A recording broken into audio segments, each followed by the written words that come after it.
et de porter atteinte gravement à la liberté des citoyens. Nous sommes dans un cas de détention arbitraire de catégorie 2. Nous allons le dénoncer au groupe de travail des Nations Unies. Nous allons le dénoncer à la CEDEAO. Récemment, le Sénégal a été condamné par la CEDEAO. On va poursuivre le combat au-delà de nos frontières pour que la justice ne soit pas dans une manipulation permanente pour régler des problèmes politiques. Dans le cadre d'un débat politique, il appartient aux partis, notamment aux partis au pouvoir, de s'organiser pour que le débat politique soit vaillamment porté par ses militants. Il n'appartient pas à la justice, particulièrement au parquet, qui se transforme en police politique du PASTEF pour régler des comptes. Nous n'accepterons pas et nous allons nous battre parce que nous sommes avant tout des militants de la liberté et de la démocratie.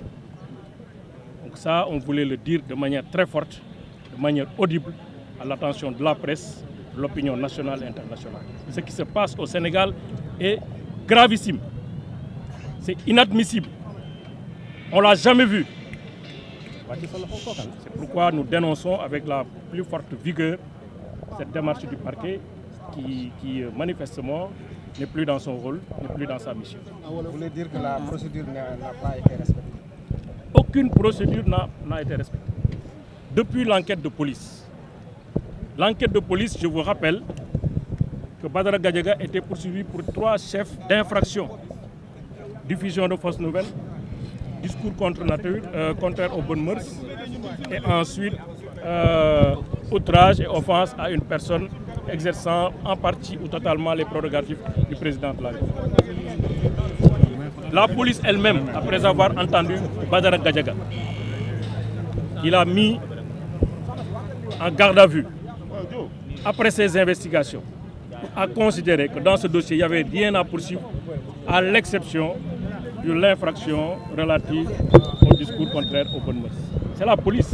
Le procès verbal de police qui est venu ici au parquet ne contenait que cela. La garde à vue qui a été ordonnée n'a porté que sur cette infraction. C'est à partir des laboratoires du parquet qui sont devenus des laboratoires politiques qu'une fabrication de toutes pièces d'infraction qui n'existe que dans le code pénal. Et en dehors du code pénal, dans le dossier dont a été saisi le juge d'instruction, il n'y a absolument aucune trace d'infraction de cette nature.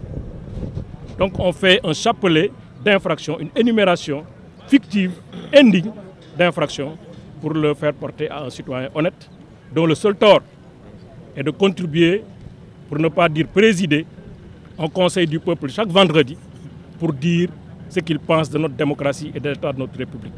On ne peut pas ôter ça à un citoyen. Donc c'est une prise d'otage judiciairement organisée, c'est une tentative de musellement d'un citoyen honnête. Nous n'accepterons pas que la justice, notre justice, la justice de notre République soit aussi manipulée par des hommes et des femmes qui sont tapis dans l'ombre pour faire du n'importe quoi, faire tout ce qui n'est pas du droit. On ne l'acceptera pas. Ça, vraiment, tout le monde doit le comprendre ainsi. Alors, vous me donnez l'occasion de dire encore une fois, nous assistons à une atteinte d'un droit constitutionnellement protégé, le droit de propriété. Nous assistons à une atteinte au secret des affaires. Nous assistons à une atteinte du droit d'avoir de l'argent. GSIE est une plateforme qui appartient à un Sénégalais bien identifié. Ce n'est pas une société de Badara Gadiaga. Donc voilà, c'est un faux qui existe dans un procès verbal. Et je pense que c'est le moment, quand même, dans la révision prochaine du Code de procédure pénale, de mettre le parquet et la police devant leurs responsabilités. Que la responsabilité personnelle de ceux qui sont censés attenter à la liberté des citoyens puisse être engagée. On ne peut pas être dans un bureau climatisé, se permettre d'invoquer des faits qui n'existent que dans leur conscience pour mettre quelqu'un en prison. C'est le musellement, c'est la prise d'otage et c'est une violation de notre constitution. Tout le monde a le droit d'avoir de l'argent dans son compte bancaire. Sinon, nous tous, nous sommes en prison. Il a le droit d'avoir de l'argent. Mais de là à dire que cet argent-là était de nature à financer des troubles ou donner des moyens pour perturber la sécurité de l'État, je dis encore une fois, il y a un pas à ne pas franchir. Le parquet doit respecter la société. Le parquet doit respecter les citoyens. Le parquet doit respecter nos libertés. Merci. li ñuy jàpp daal léegi gannaaw bu ñu santé sunu borom nag di remercier au nom de tous les avocats ici le collectif qui se sont spontanément constitués autour de Badara Gadiaga pour lui apporter soutien ñu ngi gërëm loolu waroon naa ko wax ci tubaab le juge d'instruction le doyen des juges d'instruction qui nous a reçus avec beaucoup de courtoisie, qui nous a prêté une très forte attention, qui a montré que la justice pouvait s'exercer dans la sérénité et la lucidité qui s'y est. Et c'est le lieu vraiment de le féliciter, de l'encourager dans cette voie, parce que nous avons besoin d'écoute, nous avons besoin de considération, nous avons besoin aussi que le droit soit préservé. Et je pense qu'effectivement, il est dans cette voie. Donc nous avons senti de l'accueil que nous avons fait. Mais nous avons annoncé malheureusement que Badara Gadiaga, juge d'instruction bi comme ni ko parquet demandé ak article yi mu visé juge d'instruction placé na ko sous mandat de dépôt inculpé na ko nag pour ñeenti chef d'accusation mooy benn bi mooy diffusion de fausses nouvelles bi ci topp mooy discours contraire aux bonnes mœurs bi ci topp moom mooy offense à une personne exerçant les prérogatives du chef de l'État mais bi ci gën a doy waar la nga xam ne ñun ñëpp moo ñu nërmel te mosuñu ko gis ci dossier bi. L'enquête n'a jamais porté sur ça.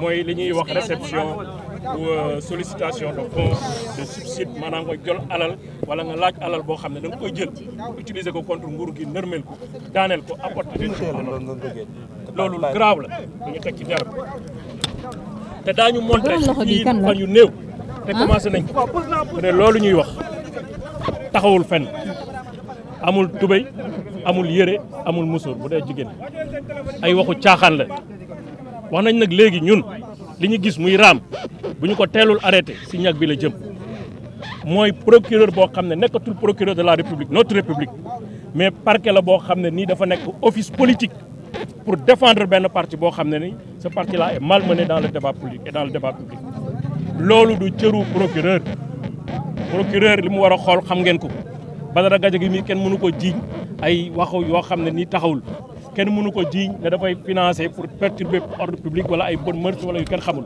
loolu amul xaalis nag ku mu neex nga am ko ci sa compte bu dee ku ñu fekk xaalis ci sa compte tuumaal la ne la da nga bëgg a nërmeel nguur gi mais kon ñun ñëpp dañuy dem kasu parce que ñun am nañ droit am compte am nañ droit am ay banque am nañ droit banque bi di ñu financer am nañ droit financement boobu banque bi xool ko neex mu jaarale ko ku waxul dëgg nag da ngay wax fen suñu parquet bii suñu parquet la waxuñu parquet Massamba Ndiaye waxuñu parquet Sonko waxuñu parquet Diomaye waxuñu parquet Macky Sall parquet de la République procureur de la République il est là pour défendre tout le monde mais depuis un certain temps il sort de son périmètre loolu c'est inacceptable te dinañ ko wax ba ñëpp dégg ko ñu xam ne lii xew Sénégal jaarul yoon injustice nag fu mu bari ay tànk soo moytu résistance bu raw bi fi amoon 2021 dina fi am parce que duñu ay càppaacul li fi xew nañ ko xoolaat bu baax nañu xoolaat seen bopp bu baax xoolaat seen diggante ak seen borom bu dee gëm nañu yàlla xoolaat seen diggante ak askan bi am na lu fi xewoon procureur yi dem nañu procureur yi duñu fi bàyyeeku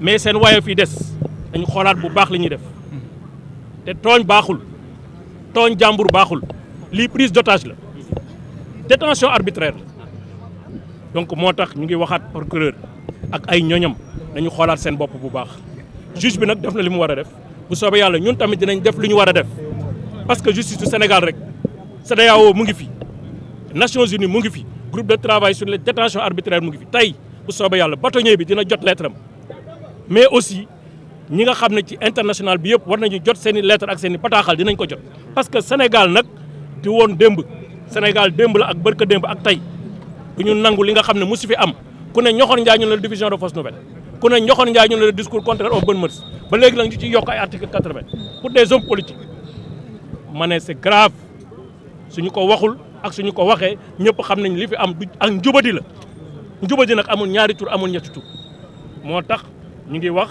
que ne nañu def attention kii ñu fekk ci moom xaalis mais mën na ko nekk crédit mën na nekk lu ñu ko may mais nan la ko jëfandikoo kan la ko jëfandikoo kuy trouble ordre public benn nit ngay nekk donc il faut qu'on soit plus sérieux et plus serein la justice c'est d'abord la sérénité et la lucidité moo tax ñu ngi demander tey ñëpp citoyens yëpp à commencer par le président de la République à commencer par le premier ministre bëgg lu neex nit jarul ngay yàq droit bi nga xam ne ci nga takk jabar ci nga am kër ci nga ngénte am na loo xam ne alalu àddina ak cëru àddina jaru ko loolu daal la ñu amoon di leen wax pour l'instant en attendant li ci des nag ay procédure dañ ko àggale dinañ ko xeex ba mat sëkk jërë ngeen. voilà.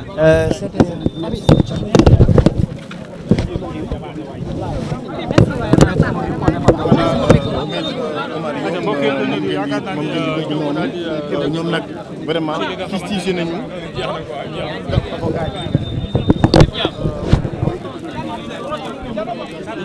léegi naa def.